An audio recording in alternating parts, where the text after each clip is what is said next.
The radio crackled with desperation. "We need that shot now, or 200 men die in the next 60 seconds. Staff Sergeant Maya Rodriguez steadied her breathing in the pitch-black darkness, her rifle scope useless without light. The male officers back at command had laughed when she volunteered for this mission. A woman sniper? In total darkness? This isn't a video game, sweetheart." But Maya wasn't playing games. She was about to take a shot that would rewrite every military sniper manual ever written and prove that the deadliest weapon in any war isn't always the one you can see coming.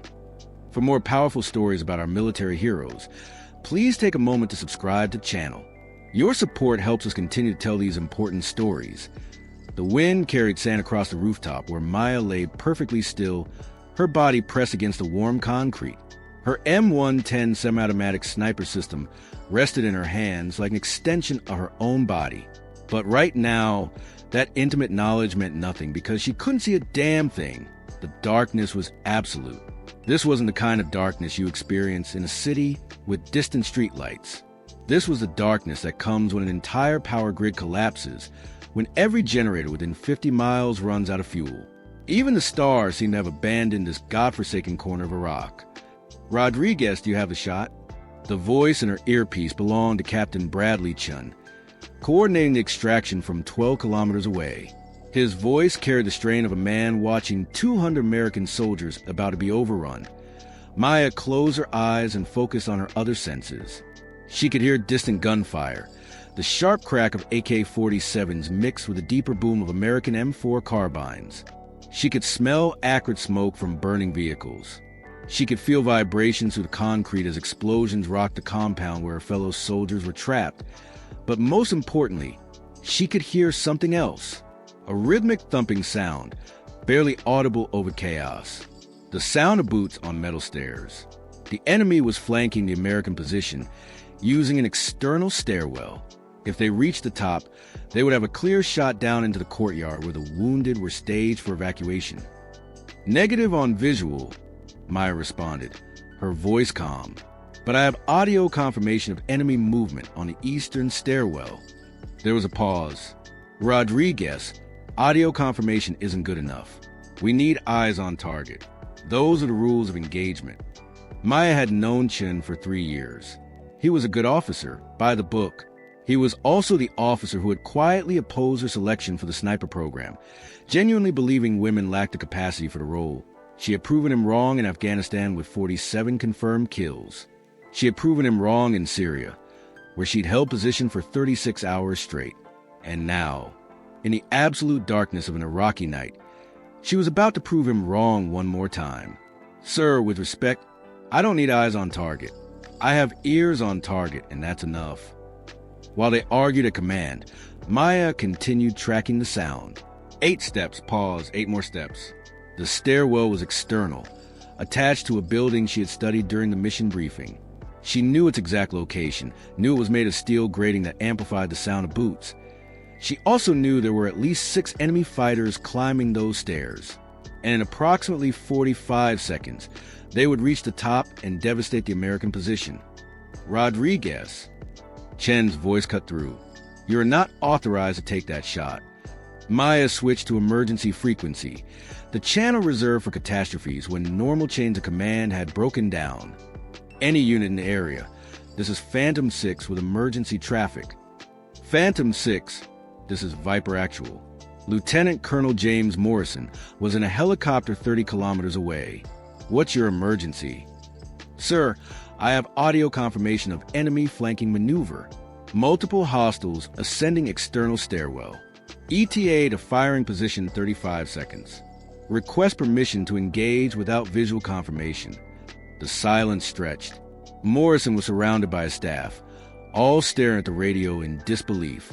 A female sergeant was requesting permission to take a shot in complete darkness, based solely on sound, with 200 lives hanging in the balance. "Phantom 6, describe your acoustic intelligence." "Sir, distinctive pattern of boots on metal grating.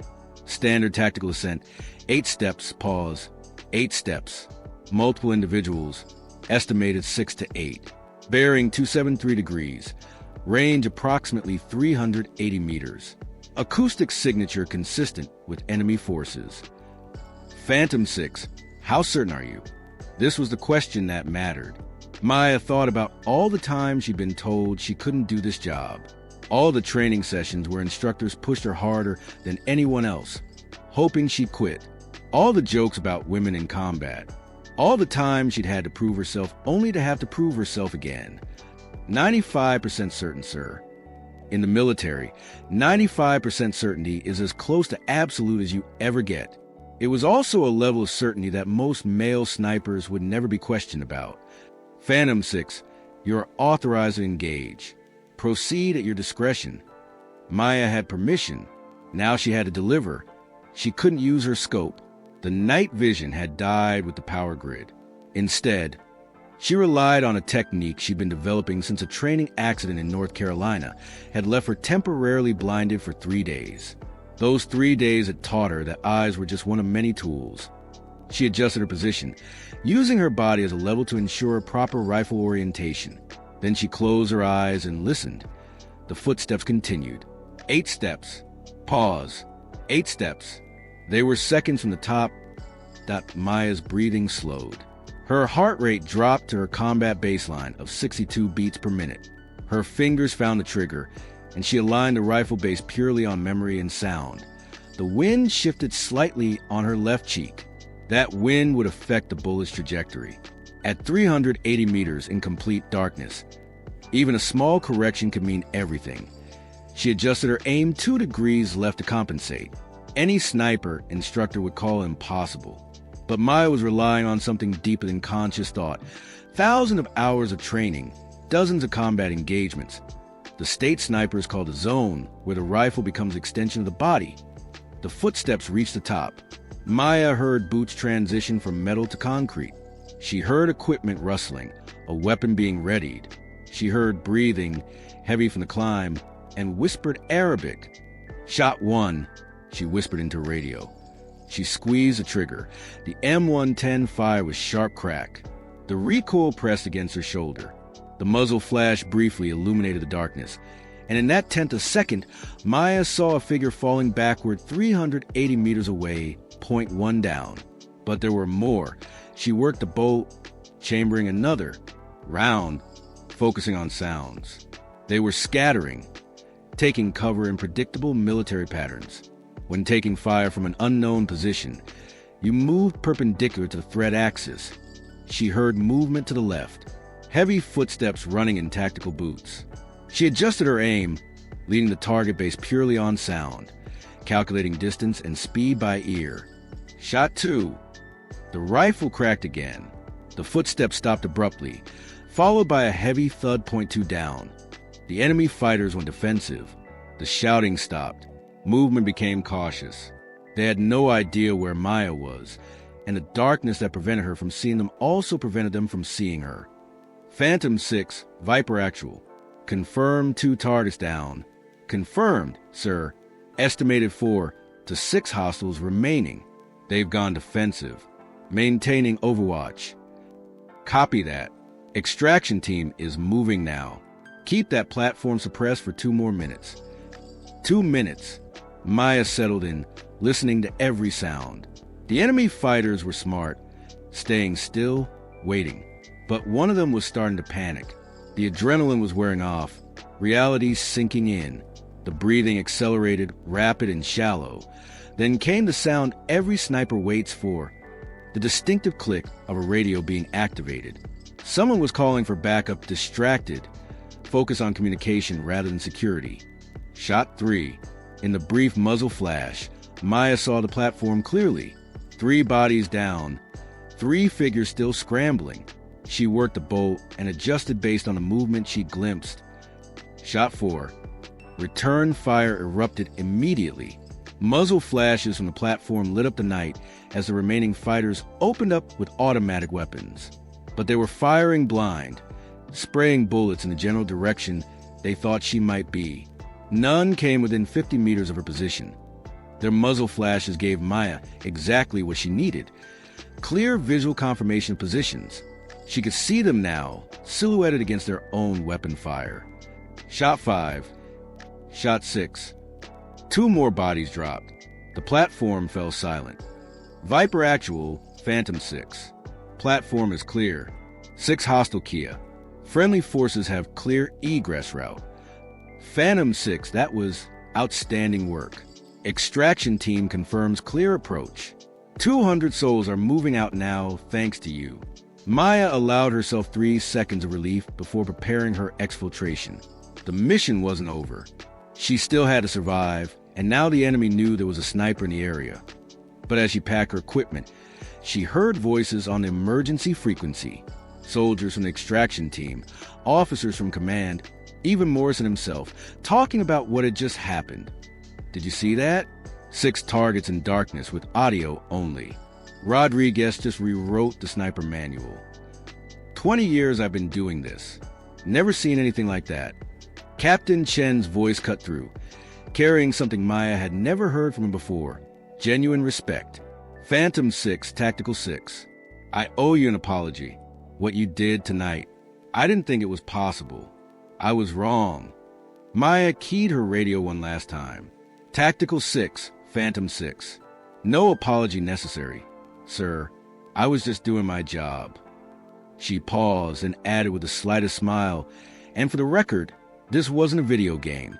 This was what happens when you give a woman a rifle and stop telling her what she can't do. Silence. Then laughter erupted across multiple frequencies. Not mocking laughter, but the kind that comes from relief and admiration, from soldiers who had just witnessed something extraordinary. But that was just hour 1. Maya still had 72 hours ahead of her in hostile territory, and the real test was about to begin at hour 12.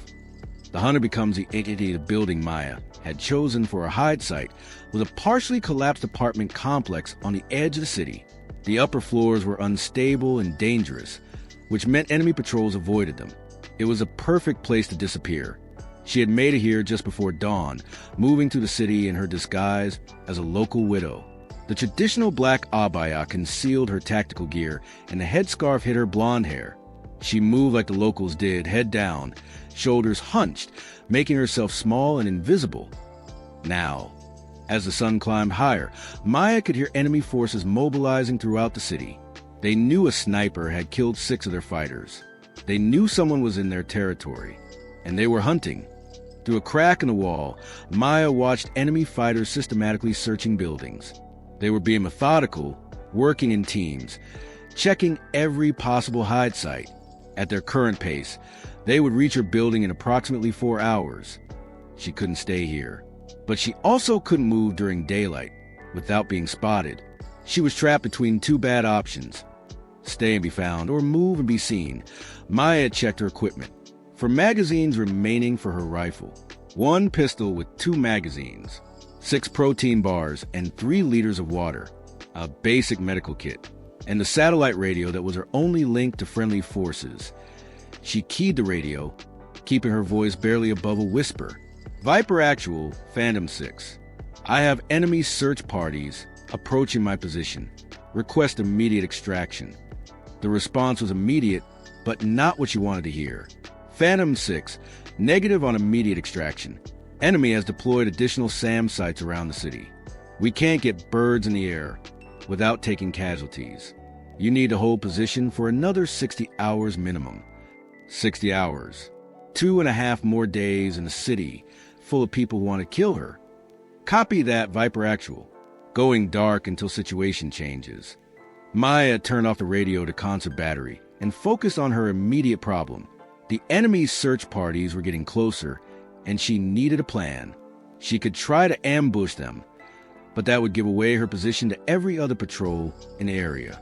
She could try to slip away, but moving during daylight in full tactical gear would make her an easy target. Then she noticed something. The building next to hers had a collapsed wall that created a bridge to an adjacent structure. If she could make across that gap, she could put distance between herself and the search parties without exposing herself on the street. IT was risky. The collapsed section looked unstable, and one wrong step could send her plummeting 4 stories to the street below. But staying here meant certain discovery. Maya made her decision. She carefully packed her gear, distributing the weight evenly, and moved to the collapsed wall. The gap was about 3 meters wide, and the debris that bridged it shifted ominously under her first tentative step. She took a breath, centered her balance, and moved. Each step was calculated. Weight transferred gradually, never committing fully until she was certain the debris would hold. Halfway across, a piece of concrete broke free and tumbled down, crashing loudly in the alley below. Maya froze. In the street, she heard shouting. The enemy fighters had heard the noise and were converging on her position. She had maybe 30 seconds before they rounded the corner and saw her suspended in midair on a bridge of rubble. There was no going back now. She had to go forward. Maya abandoned caution and ran, leaping the final meter to solid ground as rifle fire erupted below her. Bullets chipped the concrete around her, but she was already moving, diving through a window into the adjacent building. She hit the floor hard, rolled, and came up running. Behind her, she could hear the enemy fighters entering the building, their boots thundering on the stairs.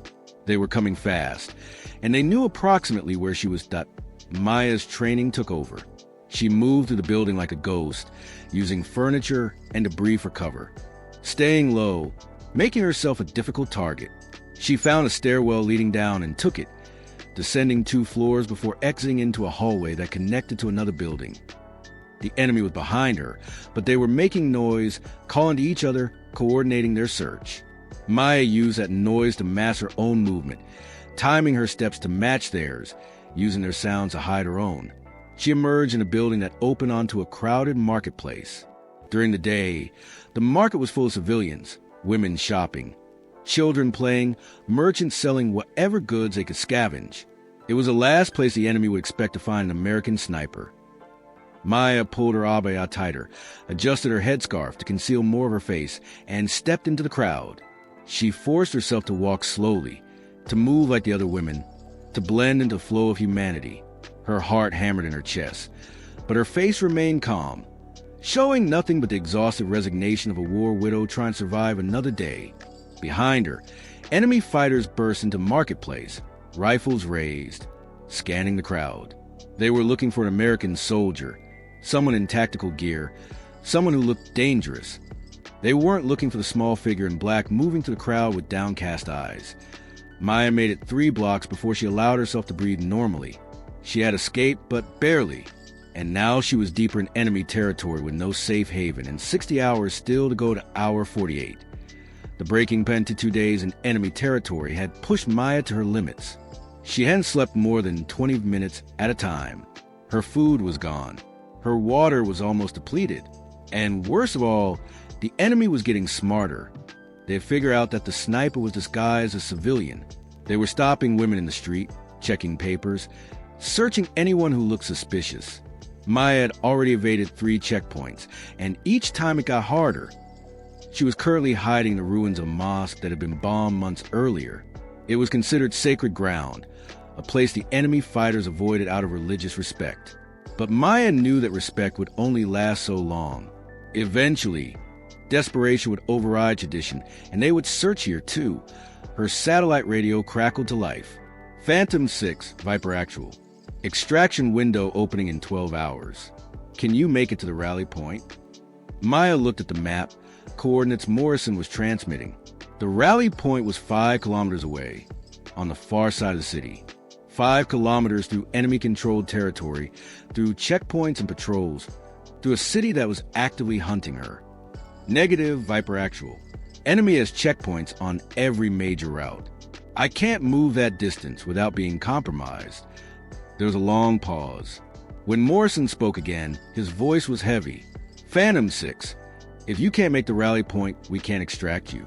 The SAM threat is too severe. This might be our only window for weeks. Maya understood what he wasn't saying. If she missed this extraction, she might not get another chance. She could be trapped here for weeks, maybe months, until another opportunity arose. And her chances of surviving that long were essentially zero. Sir, I need you to create a distraction. If you can pull enemy forces away from the western checkpoint, I might be able to slip through. What kind of distraction? Maya thought fast. Artillery strike on the eastern edge of the city. Make them think we're launching an assault from that direction. Every available fighter will move to defend against it, and that should clear my route west. Phantom 6, that's going to cost us ordnance we can't spare, and it'll telegraph our intentions to the enemy. They'll know we're planning something. Sir, with respect, if I don't make that rally point, you're down one sniper and the mission to rescue those 200 soldiers becomes significantly harder. The distraction is worth it. Another pause. Then, copy that. Artillery strike in 6 hours. That gives you time to get in position. Don't miss that extraction, Sergeant. Wouldn't dream of it, sir. The next 6 hours were the longest of Maya's life. She moved through the city slowly, carefully, using every scrap of cover and concealment. She avoided main streets, stuck to alleys and abandoned buildings, and moved only when she was certain no one was watching it. By the time the artillery strike began, she was in position 2 blocks from the western checkpoint. The explosions thundered from the eastern side of the city, and just as she predicted, the enemy fighters manning the checkpoint abandoned their posts and raced toward the sound of battle. Maya didn't hesitate. She moved through the checkpoint like a shadow, her tactical gear still concealed under the abaya, her rifle broken down and distributed in various pockets and pouches. To anyone watching, she was just another civilian fleeing the artillery strike. She made it through, then she made it another kilometer, then another. The rally point was a clearing outside the city, far enough from the SAM sites that helicopters could land safely. As she approached, Maya heard the distinctive thump of rotors.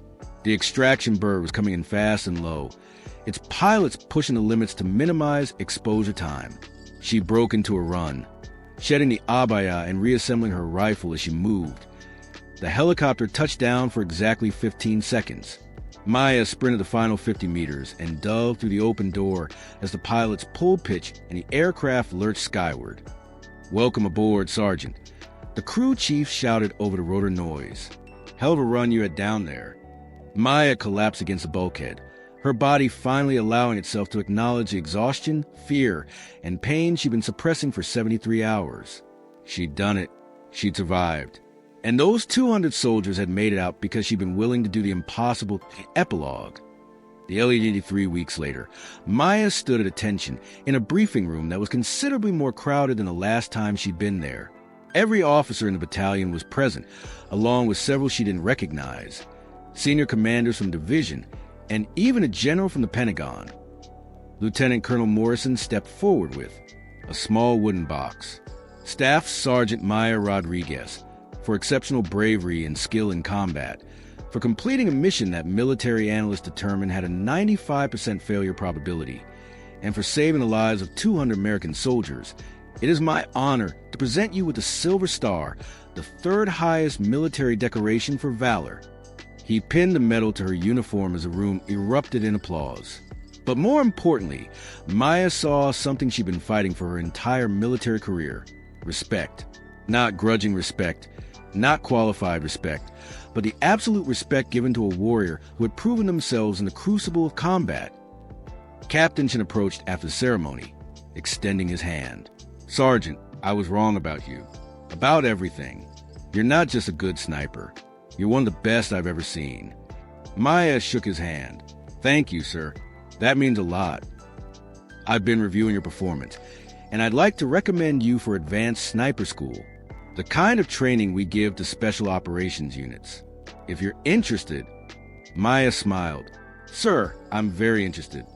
As she left the briefing room, metal gleaming on her chest, Maya thought about those 73 hours in darkness, the impossible shots, the narrow escapes, the moments when death was so close she could taste it.